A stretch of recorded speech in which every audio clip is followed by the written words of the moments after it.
Hello, very warm welcome. We continue our Bad F1 Drivers series, and this time we have Rio Haryanto, the first Indonesian driver to compete in Formula One. This was requested by, who was it requested? F1 Fan Gamer. Now, obviously, I've got a lot of requests. I will get to yours. Don't worry. We've got Nakajima, Palmer, Ide, Gutierrez, Chandok, Sirotkin, Yamamoto. So I have got them written down. We will get to them. Obviously, we got Formula One this weekend, but when Formula One's not on, we can do things like this. Also, I've changed. Someone commented to say open the curtains to bring the light in. Now I think it looks too bright, so comment down below. The old way or this way? Because the light looks way too bright.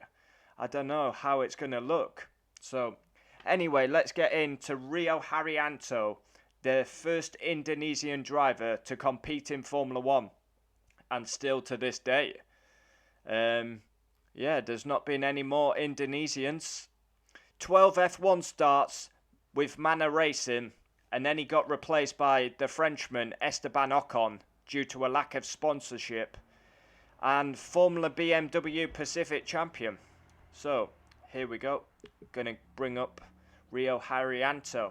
So, Rio Haryanto, born on the 22nd of January 1993, is an Indonesian racing driver. He raced for Manor in Formula One for the first 12 races of the 2016 season. He's only 28 years of age. I mean, he should be in his prime peak years right now, and he's had his chance in F1 and it's gone. First entry, 2016 Australia. Last entry, 2016 Germany. Yeah, he didn't. I think it's very hard to judge Rio Haryanto because he was in the worst car in Manor.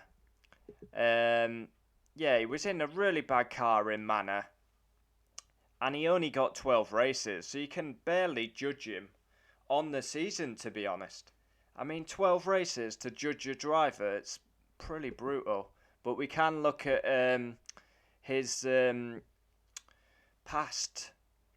So, 2008, raced in Formula Asia 2.0, Asian Formula Renault, Formula BMW, he won the championship, Formula BMW Pacific champion. I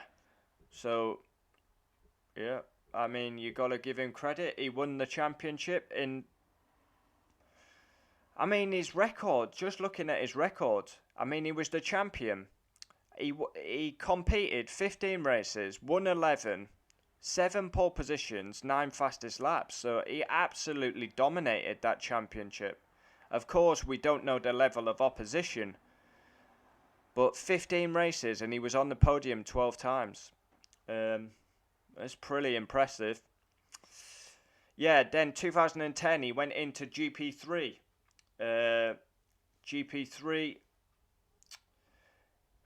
Just looking at his results here, GP3. He was also the test driver for Marussia. GP3. He was in GP3 quite a lot. And then goes to Auto GP, GP2, then got to F1. Now we need to bring up his results. So, Auto GP results. He finished 7th in the championship. And he did win a race at Valencia. Damn it, just knocked my microphone. Let me see, we're still good. Yeah, we're still good. Then GP2. So, to be fair, in GP3, he did win in 2010, 2 wins in 2011. Then he went to Auto GP. And then he came into GP2. Now, GP2 is usually the platform. Of course, it's called F2 now. But just looking at his results here. So, his first season in GP... Back then, it was called GP2. 2012, which actually had a strong field. He finished 14th in the drivers and his best result was 5th at Valencia. 2013 finished 19th, not a good season. 2014 finished 15th, best result Monaco. 2015 with Campos Racing, he finished 4th in the standings, winning at Bahrain, Spielberg and Silverstone. And then he gets to Formula 1 with Manor Racing. And remarkably, he had Pascal Wehrlein, who was the DTM champion in 2015. He was his teammate. And Haryanto actually had a great qualifying, and he out-qualified Wehrlein on his debut. He had an incident with Romain Grosjean in the pit lane in practice, but he actually out-qualified Wehrlein. He was actually quite good in qualifying, but of course Pascal Wehrlein scored that point at Austria.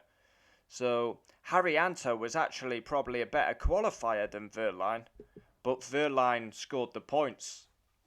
So Wehrlein was better on a Sunday, and obviously Sunday is where it counts.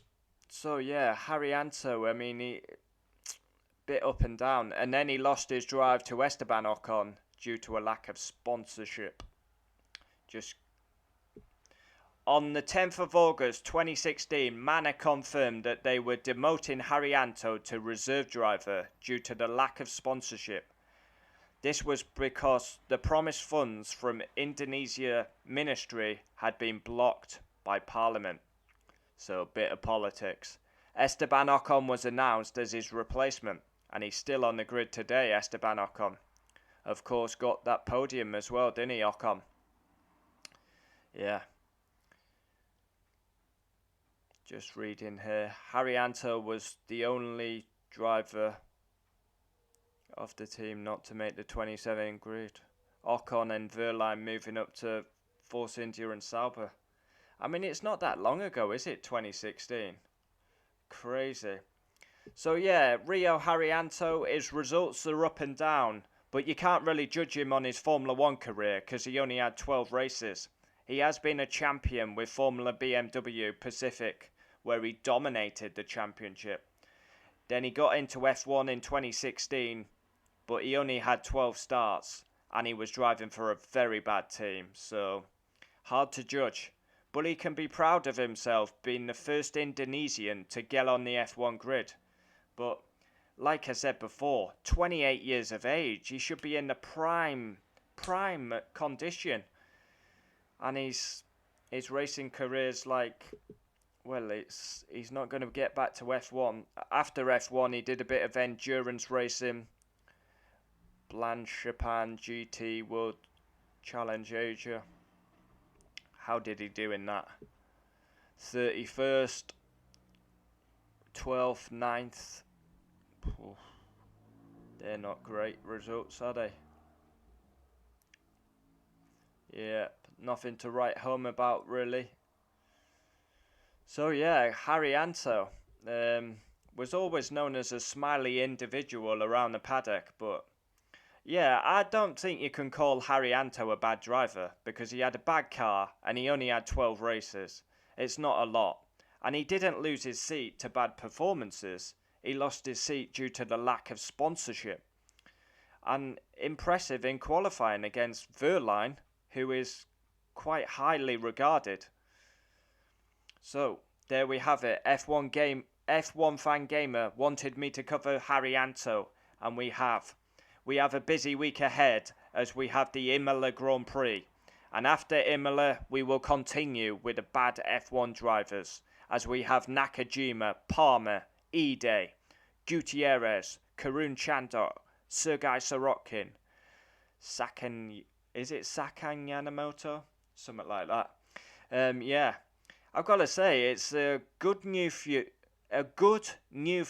brought to the channel because 3-week gap between F1 races. We need to cover daily F1 videos as I've done for a very long time now, and I want to keep the consistency up. So I think this was a fantastic idea. Yeah. Comment down below your thoughts on Rio Haryanto. Would love to know. but he should be proud being the first Indonesian to get on the F1 grid.